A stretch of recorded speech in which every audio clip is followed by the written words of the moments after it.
And I want to take a few minutes today to talk about our voices, our input, how we make a difference, and how we bring equity into a healthcare space, and really into every space. So let me start here. I want you to think about your day today and all the different roles that you occupy. Maybe you're a mom, maybe you're a sister, maybe you're a partner, you're a logistics manager getting kids to practice and dropping off food for your neighbor. Maybe you're a manager and you had to send off a bunch of emails, right, before you headed out. And you just kind of got it all done and then put on your shoes and your lipstick and headed out. And then you came to the welcome reception and you met some fabulous people and they asked you, "What do you do?" And you gave one answer and all the rest of it fell away, right? Because it's just life. I'm just navigating my life. So what do? I'm a CEO, I'm a CFO, I'm a teacher, I'm a nurse, but you're also a woman, and all of those other things that you are every day, you just discounted them. So put a pin in that. We'll come back to that in a minute. And I'm going to tell you, I don't intend to fight with this clicker. So we're going to see whatever we see. Right? So let me just warn you about that now. Let me just say that women are often operating every day multiple frames simultaneously, and we discount it. But today I want to offer you a different frame. And just to give you a little background, I'm going to tell you a story. So I'm a pediatrician, and a few years ago, I was in my office in the afternoon. I was covering for a colleague in my practice, and I was seeing a baby who wasn't usually my patient. And mom, as moms do, brought the other kid because what's she going to do with that kid? So she came with the baby and a toddler. And while I was examining the baby, I looked over and I realized that the older sibling had all these dry, itchy rashes on her skin. And so I'm seeing the baby, who I was scheduled to see, and I asked mom about the other child, and she sighed. She said, "You know what? She's always suffered with that." And I gave her some input. I told her about using olive oil and shea butter, simple stuff.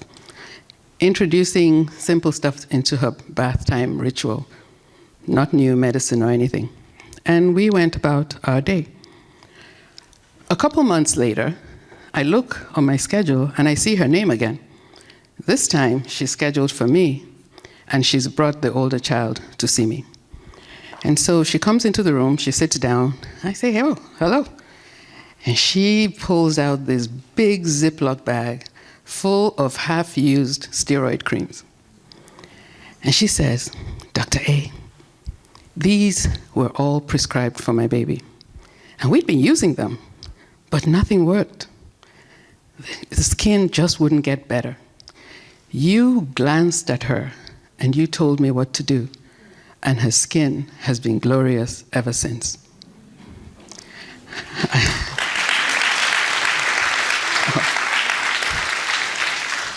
A day in the life of your friendly pediatrician. But I'll tell you, I smiled because that conversation was not about my medical knowledge.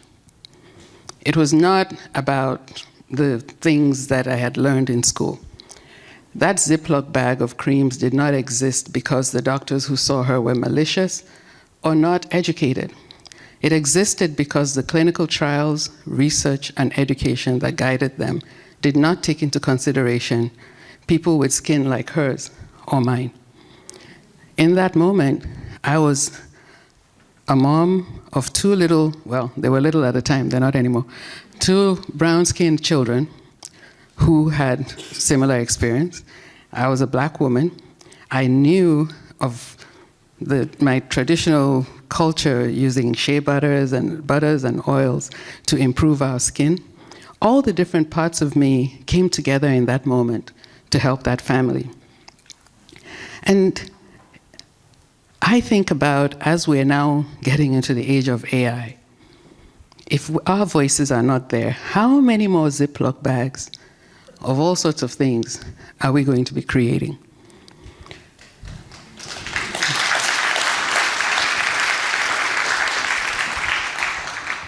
You see, we've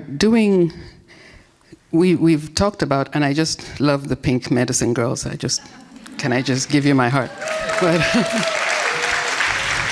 we talk about the fact that the gender equity gap is worsening. Research did not include women for years, and these days I'm not even sure if it does.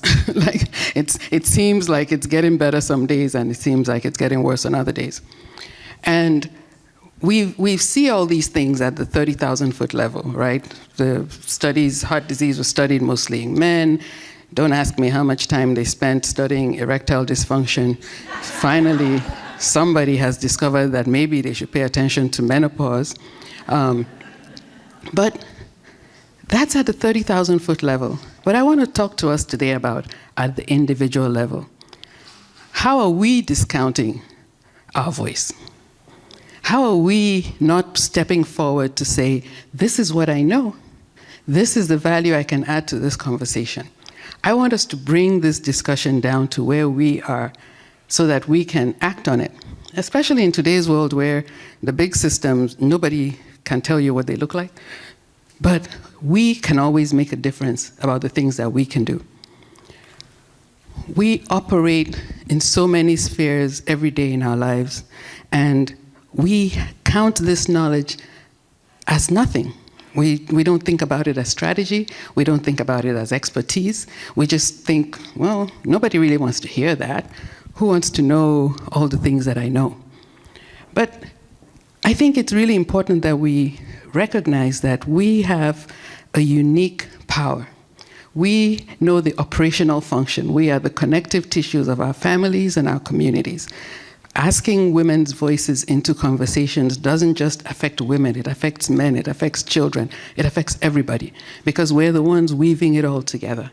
And if we are not part of the conversation, or if we don't bring our whole selves into that conversation, then we are actually depriving the future of the value that we can add. And so I wonder a lot of times why we struggle with this. If anybody runs into a woman and you ask her, what are you up to? She will dismiss like 10 things before she gets to the one thing she may agree that she's actually good at. I think we think of it as modesty. Maybe that's how we were raised. You can't brag about yourself, it's self-promotion. But in a world where we're codifying things and saving it up in servers, it's actually dangerous to not bring in what you know. I was so impressed by the young lady who speaks 5 languages, so help me God, and has built her life in multiple spaces under incredibly difficult circumstances. Can you imagine distilling out all that she has been through, being able to put that into the future of building something new and great, just like she's doing? When she's looking at, studying new things, she's bringing the knowledge of all the places that she's been. And I think about that as an immigrant myself. I came to the United States 32 years ago. Amazing. I can't believe I actually said that out loud. I came from Nigeria by way of Trinidad and Tobago. And I remember landing here and trying to fit in. Technically, we all spoke English. However, it turned out that my English was quite different from everybody else's English. And, just the way that I strung words together was not the way everybody else strung words together. And it was very stressful. Like, trying to go to lunch was a thing, because you're like, should we get some cutlery? And they'd be like, cutlery? You mean silverware? I'm like, well, it's not always silver. It's like, it was very, very challenging. And so I was constantly having to translate myself, right? I'd say, oh, where's the venue of the event? They say, the venue? I'm like, this is English. I didn't invent it. It's not my native language. How is this so hard? And so, and I'm trying to go through my career, and I'm listening to people at the top, and they sound very sophisticated. You know, we must circle back and think about the paradigm shift. And I was like, Lord. And I thought to myself, well, if you're ever going to rise, you're going to have to talk like these people. And so I'm trying to, talk like, conform. Exhausting, eh? And one day I said to myself, you know what? You're trying to say what they're saying, but you don't even put the words in the right order. So, it just didn't work. So I decided I'm just going to say the thing the way it comes into my head and the way I see it in that moment. And what do you know? People started to say, thank you for saying that. I finally understood it. Oh, okay. Thank you for speaking up. The way you explain things makes it so clear. And so I said to myself, here you are trying to twist yourself into a pretzel, trying to talk like other people, but what the room needed was my authentic voice. And it's interesting just how many people have that experience. Maybe not quite as dramatic as mine, but we're trying to show up in a way that we think the world wants. And as we're talking about women particularly struggle with having the confidence to step into a space and say, you know what, I know something here. It has something to do with the fact that historically when we said it, somebody shut us down, right? Somebody said, oh, you're hysterical, you don't know what you're talking about, right? But I think that the time has come for us not only to step into that space, but to be intentional about amplifying one another. Because as fast as we're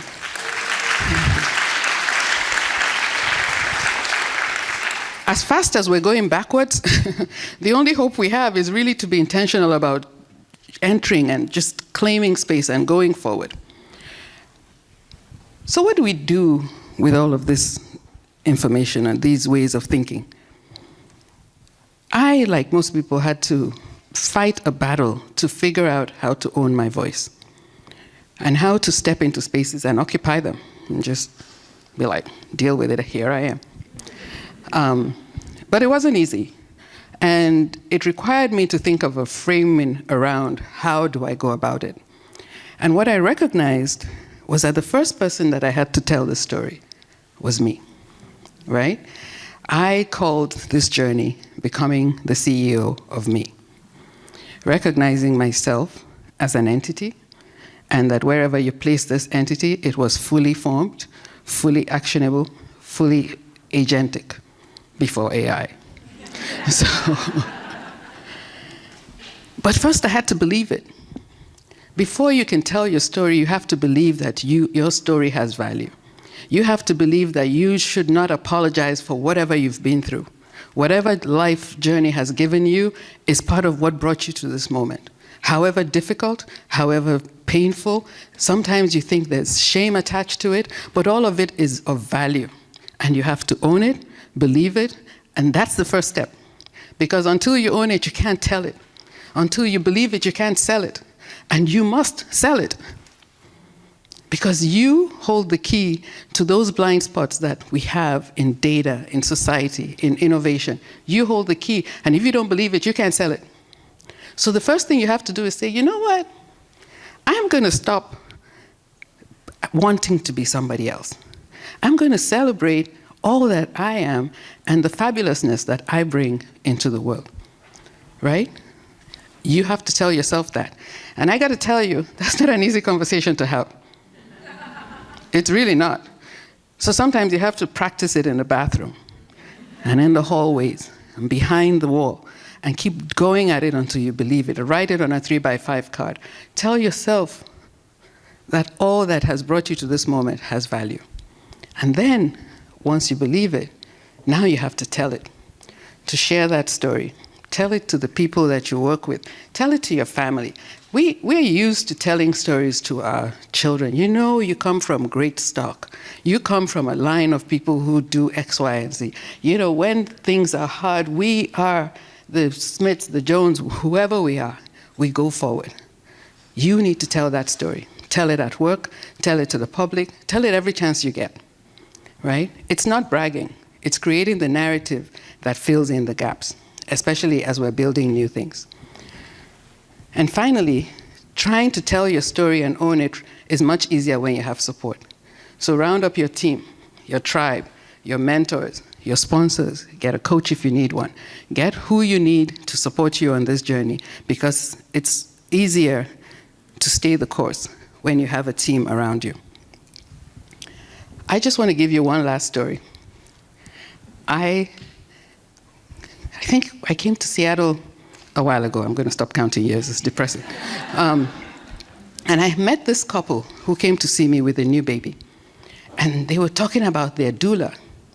And I'm looking at them like, okay, I know about doulas from Nigeria, but I didn't know that you had a doula after you had the baby. You already had the baby. Why used to have a doula? And they said, well, the doula comes over a couple times a week, helps us bathe the baby, and teaches us how to do things. And I said, oh, that's omugo. Omugo is a practice in my culture when you have a baby and your mom or an older female relative comes to stay with you to care for the baby and show you how to do things. And so it immediately made sense to me. And I was super excited by it. And because I understood that, I was able to, a couple years later, help develop a doula program in my institution, which ended up winning national recognition for being a best practice for caring for newborns. I could translate the value into